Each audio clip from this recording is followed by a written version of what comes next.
भक्त पर रीझे भोलेनाथ नौकर के रूप में रहने चले आए।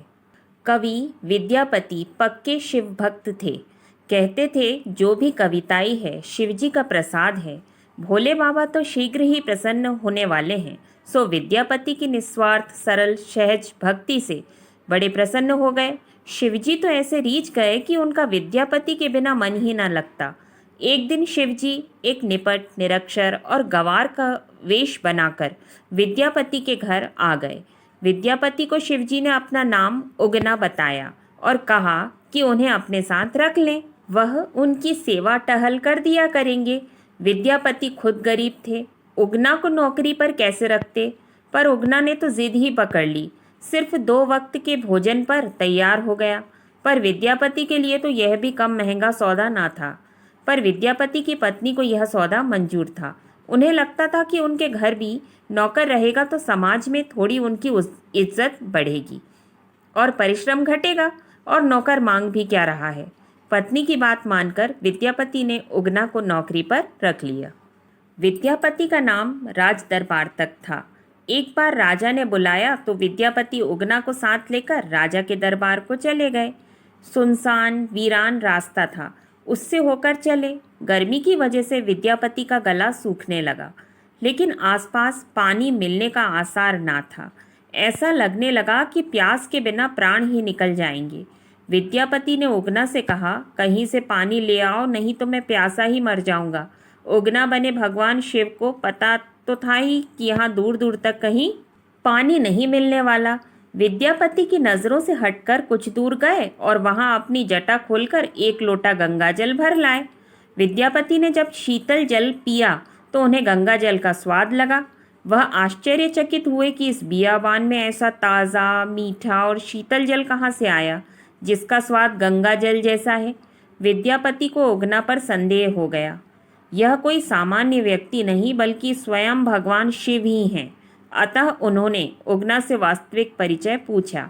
उगना ने कहानी बनानी शुरू की तो विद्यापति जिद करने लगे। उगना ने भी स्वीकार नहीं करने की ठान ली।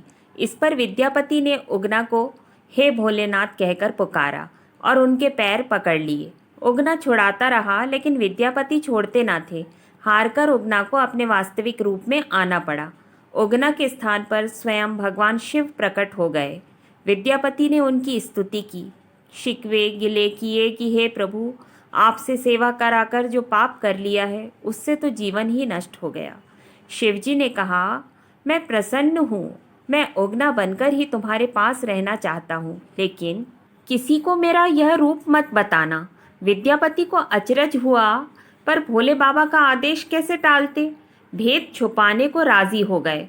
उनको तो बिना मांगे संसार की सबसे अनमोल वस्तु वरदान में मिल चुकी थी। शिवजी सदैव साथ रहें, और क्या चाहिए। उगना और विद्यापति पहले की ही तरह रहने लगे। एक दिन विद्यापति की पत्नी सुशीला ने उगना को कुछ काम दिया। उगना ने उसे पूरा किया, लेकिन सुशीला उससे संतुष्ट नहीं हुई। सुशीला इससे इतनी नाराज हुई कि आओ देखा न ताओ, चूल्हे से जलती लकड़ी निकालकर लगी उगना बने शिवजी की पिटाई करने। विद्यापति ने जब यह दृश्य देखा तो बेचैन हो गए। अनायास ही उनके मुंह से निकल पड़ा, अरे मूर्ख, ये साक्षात शिवजी हैं, इन्हें जलती लकड़ी से मार रही हो, नरक जाओगी। विद्यापति के मुंह से यह निकलते ही शिवजी वहां से अंतर्ध्यान हो गए। इसके बाद तो उगना बने शिवजी को विद्यापति पागलों की भांति उगना उगना कहते हुए जगह जगह पर ढूंढने लगे। भक्त की ऐसी दशा देखकर परम दयालु महादेव को दया आ गई। प्रकट होकर विद्यापति से कहा, अब मैं तुम्हारे साथ नहीं रह सकता, मेरा भेद प्रकट हो गया है। उगना रूप के प्रतीक चिन्ह के रूप में अब मैं शिवलिंग के रूप में तुम्हारे पास विराजमान रहूंगा। इतना कहकर शिवजी अपने लोक लौट गए और उस स्थान पर शिवलिंग प्रकट हो गया। उगना महादेव का प्रसिद्ध मंदिर वर्तमान में बिहार के मधुबनी के भवानीपुर गांव में स्थित है। हर हर महादेव।